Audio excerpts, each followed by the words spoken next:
जाबुनिया तो गंडई के बच्चा वो चला जाबुनिया तो गंडई के बच्चा जनपुर लड़बत ले बुझेला जनपुर लड़बत ले बुझेला ले बुझिया ए भाई हल्ली चलना जाबुनिया तो गंडई के बच्चा ए भाई हल्ली चलना जाबुनिया तो गंडई के बच्चा जनपुर लड़बत ले बुझेला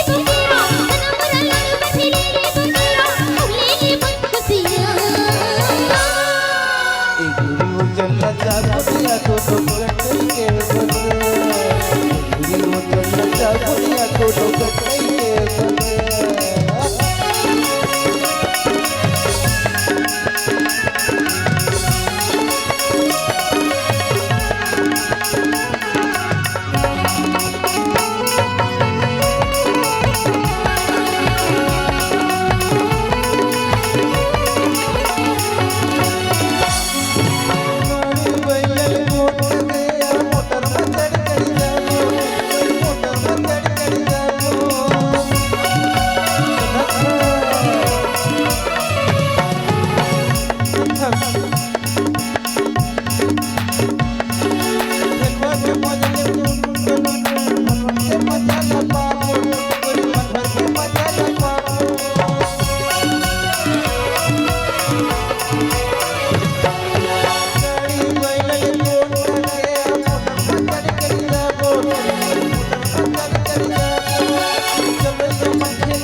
हल्ली चलना जाबुनिया तो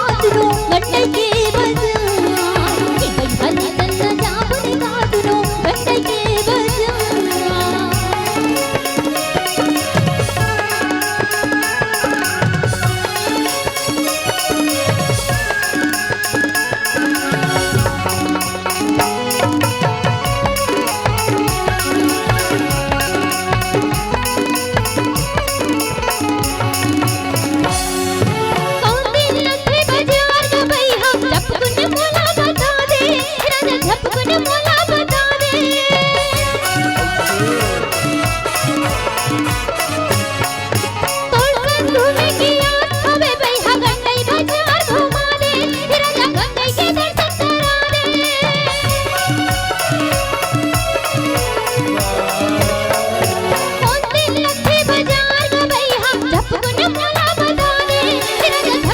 तो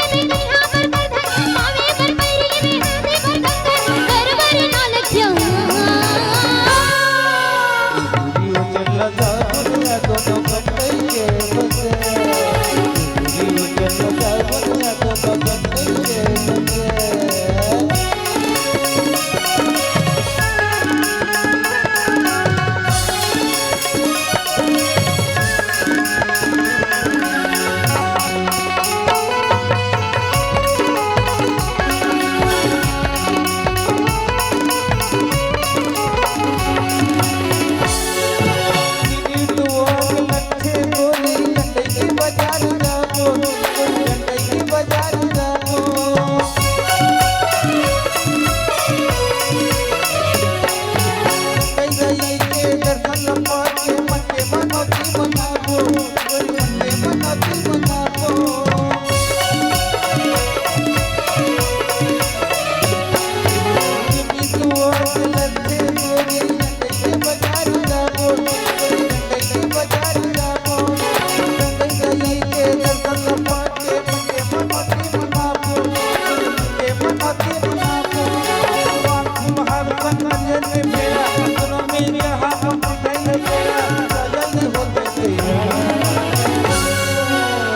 हल्ली चलना जाबुनिया तो